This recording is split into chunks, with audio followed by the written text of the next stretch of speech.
Bonjour à toutes et à tous sur cette nouvelle vidéo du chai privé qui est, une fois n'est pas coutume, faite dans une partie du chai où nous stockons les vins des vignerons. Et on va vous présenter aujourd'hui les vins d'un domaine qui nous est cher, qui est le domaine Brunet à Vouvray. Domaine qu'on a déjà mis une fois en vente sur les conseils notamment de Philippe Foreau. Donc Sébastien Brunet est un jeune vigneron de l'appellation Vouvray qui sera donc mis en avant lors d'une vente qui démarre le vendredi 25 octobre en compagnie de Philippe Foreau et d'un autre domaine phare de l'appellation qui prend de plus en plus d'ampleur, le Rocher des Violettes de Xavier Weisskopf.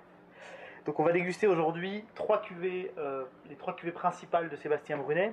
Donc les Arpents 2012, Renaissance 2012 et les Pentes de la Folie 2011. Donc on est à Vouvray sur un sol argilo-calcaire, sur un socle lui-même argilo-calcaire avec du silex affleurant à certains endroits qui va apporter donc du coup de la finesse au niveau des vins.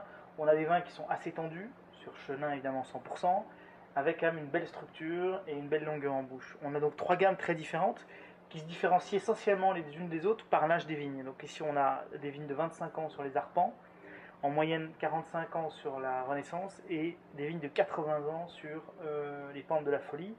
Il y a également aussi des différences d'élevage, hein. On va d'un élevage 100% cuve ici, avec certes un peu d'élevage en bois sur des fûts de quelques années, hein, de 2-3 vins, jusqu'à une vinification en fût pour les Pentes de la Folie. On est sur du sec, avec très peu de sucre résiduel, voire pas du tout.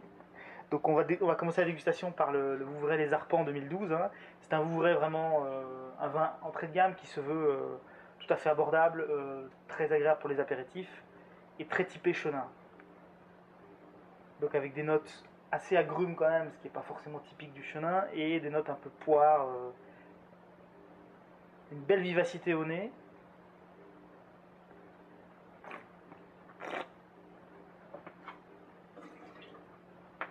On retrouve également en bouche, avec une tension, une droiture, une belle finesse, une belle longueur, qui se termine sur de jolis amers, pamplemousse, ce genre de choses.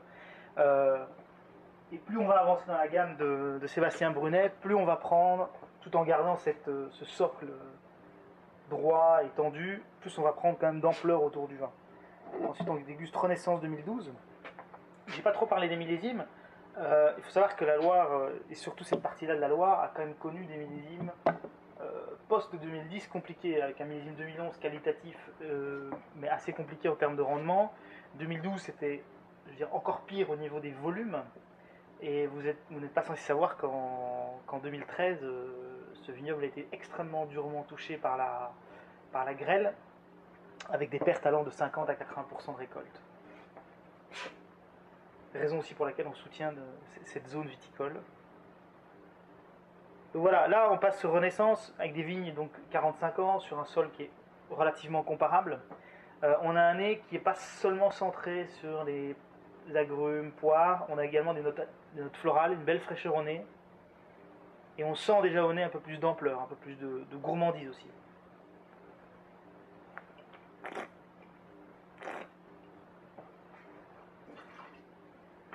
Donc dès le début de bouche, un peu plus d'ampleur, on sent toujours cette tension qui guide le vin.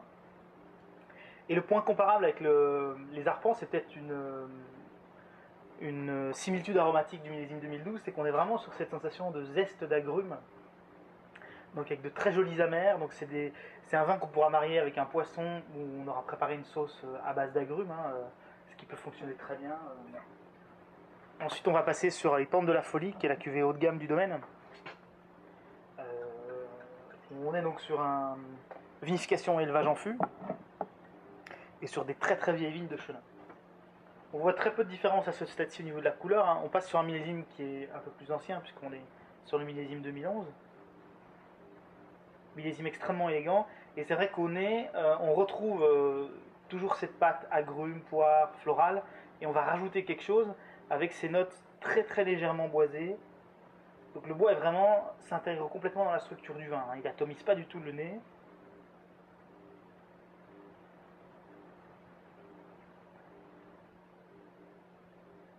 On a quelques petites notes d'amande qui apporte vraiment de la rondeur aussi à ce nez.